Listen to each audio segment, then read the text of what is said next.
Batanggiya ngayong araw ng linggo, February 18, 2024 at meron po tayong 8 races na gaganapin sa Malbar. Balansyado po ang lineup at ngayong linggo rin po tatakbo yung 3-year-old maiden na nag-last 2 weeks ago race number 3 tatakbo at medyo sa tingin ko balansyado po ang pagkakagrupo. Yun.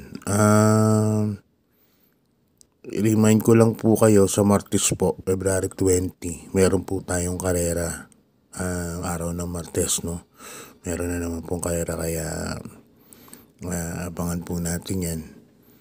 At meron lang po kumakalat sa mga GC na gagawin na raw pong 5 days ang karera sa isang linggo, pero hindi pa sure, hindi pa natin sure yan. Hindi pa confirm, hindi pa natin nakikita yung announcement, pero definitely sa Martes may karera po, February 20, 2024. At yun nga, review muna tayo sa nangyari kahapon, araw ng Biyernes, February 16, 2024. At yun nga, nagbigay ng 300,000 plus yung winner take all. Maraming dihadong nanalo. Race number 1, yung Mr. Brown, second place na malayo.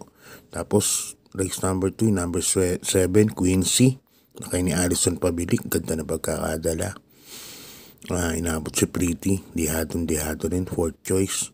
Tapos Don Lucas na second choice din ng malayo. Tapos finalimadong Baling Rigit, inabot lang sa meta yung 4, Daginting. At yung race number 5, isa ring dihado, si Mucho Caliente. Yan, super dihado. Third choice na rin, pero dihadjik sa paratingan yun. Nabili na pala ni Boss Conrado Ong yun, na train na yung ni Pogi Fernandez. Tapos penultimate race natin, number 1, Super Spunky, sakay ni Echo, gandang pagkakadala. Sakay last race, number 7, Octubre 14. Yan, yung nagbabalik na hinirang DL Camanyero Jr. Nakakadalawa na siya sa kabahay na yan sa pagbabalik niya. So, sana magtuloy-tuloy. So, yan, start ng karera natin, alas 2 ng hapon as usual, pagka Sunday, At dito sa race number 1, class 5 points split group, mga non-placers po ito, 5 runners. Ang first case ko, number 3, o solo ko na, yung number 3, si French Leather, sasakay ni Jackie K. Argeliada. Tingin ko medyo lamang na lamang to, kasi tinalo nito si Cool Mom, kung natatandaan nyo, mga 2 months ago. At medyo mababa po sa laban. Tingin ko 1 for the day na po ito para sa araw ng linggo.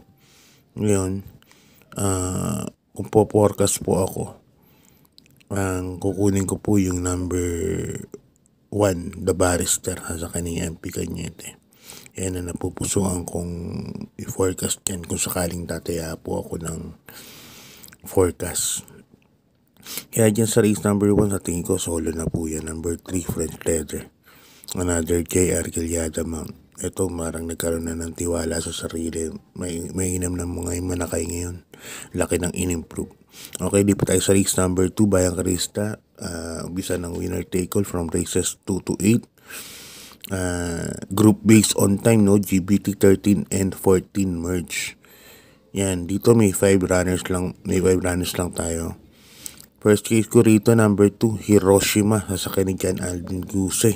Medyo may kabigatan nga lang dala, 57 kilograms. Pero sa tingin ko, kaya niya pa manalo rito. Dahil ngayon, napakainam po ni Hiroshima. May 127 sa 1,400. Tingin ko, best time na rin niya po ito. Number 2, Hiroshima, yan ang first case. Second case ko, number 5 na rin, Phil the Burn, sasakay ni Jackie Pau Guse. Yan si Phil the Burn. Nasusunod na po yan. Kaya, tingin ko yan na medyo naipanalo din Phil the Burn. So, first case ko rito, race number 2, number 2, Hiroshima. Tapos second choice ko yung number 5. Si Feel the Burn na sasakyan naman ni Pau Pau Guse. Okay, Bayang Karista, lipat tayo sa race number 2. Ito na yung pinakamalaking karera para sa araw ng linggo. 2024 Pilracom 3-year-old maiden stakes race. Yan, dito may 9 runners po tayo. Distance po natin ng tatakbo yata sa araw ng linggo 1,400 meters. First case ko, number 5, Authentication, nasa Canadian Alvin Guse. Kung mapapanood nyo po yung trial, lagi pong nakapikil to. Parang nauna sa creation of Adam nun segundo peso na siya, pero hindi ginagalawan din ni Alvin. Baka nga iuna na ni Alvin sa darating na linggo. Number 5, Authentication, magandang kabayo din po.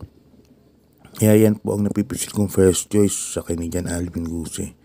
Second choice ko, number 7, Karing Melody, sa akin ni Mark Gonzalez. Si Karing Melody hindi rin po masyadong binigyan na karaan. Tingin ko itong karera na to, mga 125 din po ang tatapusin ito sa 1,400 meters. Tsaka si Karing Melody, gandang kabayo din. At saka lakas ng remate niya nun, nakapigil lang po yung hinete. Kaya yan, second choice ko, number 7, Karing Melody. Lipat na po tayo sa race number 4, Bayang Karista. Another class 5 points split group. Ito naman mga placers naman to. Dito may 6 runners po tayo. First choice ko yung nabitin na karaan. Number 4, Happy Asakyan ni Jackie Jeff Tagulaw Sarate. Nakaraan parang napaaga lang yata to. Parang ganun. Si Happy Maggie. Kaya siya napipisil kong first case dito. Happy Maggie. Sa ni Jeff Tagulaw Sarate. Imported po ito.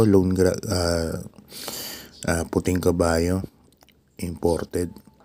Kaya siya ang first case ko. Second case ko yung number 6, Victorious Passion. Kasi ni O'Neil Cortez. Yan, parang nag-iiba na yung running style. Sana mawalang may bilis siya sa unahan. At pagka ganun nangyari, baka ito pa po ang bandera dito. Number 6, Victorious Passion. Kaya sa akin may panalo din po yan. Kaya first case ko dyan, number 4, Happy Maggie. Second choice ko, Victorious Passion. Okay, lipat na po tayo. Race number 5, Bayang Karista, class 4. 16 points to 21 points, split group. Dito may 8 runners po tayo. First case ko, number 7, AP Factor, at saka ni Mark Alvarez. AP Factor, masyado nang bumaba laban. Ngayon, bagong baba na naman. Nasa ratings 20 na lang siya, 20 points, no? At saka si AP Factor, ngayon parang pwede na rin parimatihan, no? Si AP Factor, nagkakaedad na rin. Pagka nagkakaedad po kasing kabayo, nag-iiba po ang running style. Kaya si AP Factor pwedeng piliting iuna ulit ni Mark Alvarez to, o pwedeng isunod.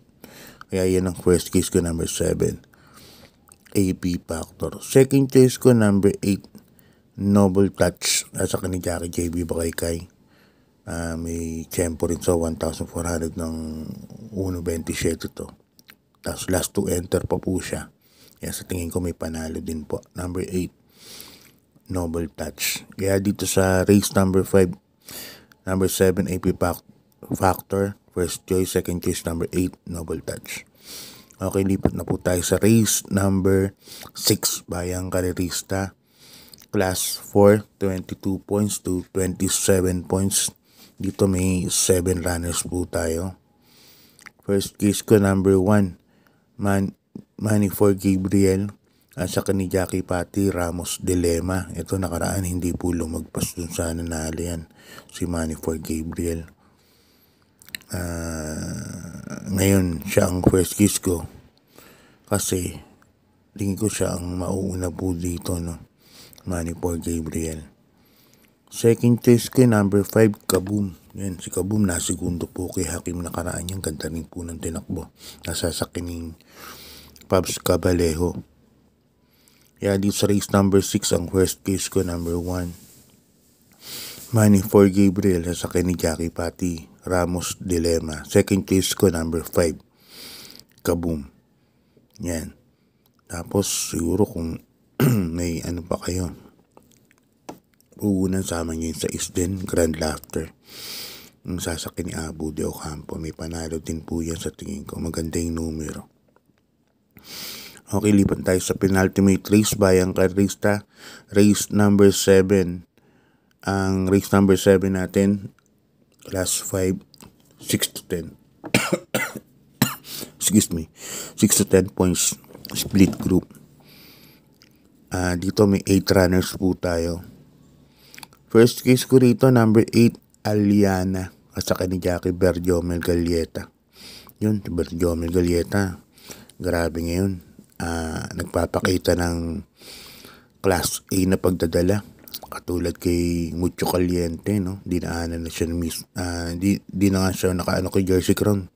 Pero nakaantabay lang yung bata. Nakanapakasipag talaga. Kaya yan ang first cue, number 8, Aliana. Karaan segundo kay Caraga Wonder po yan. So, yan ang first cue, number 8, Aliana. Second case ko, number 4, 7 of Diamonds. Sasakyan ni Jackie Kelvin B. Abobo. 7 of Diamonds last run. Dumating kwarto lang pero ang layo po ng naiwan yan. Naiwan po sa larga yan. So, ngayon parang second to the last po siya to enter. Kaya sa tingin ko, maganda po ilalabas. Kaya dyan, 8-4 po ako. Aliana.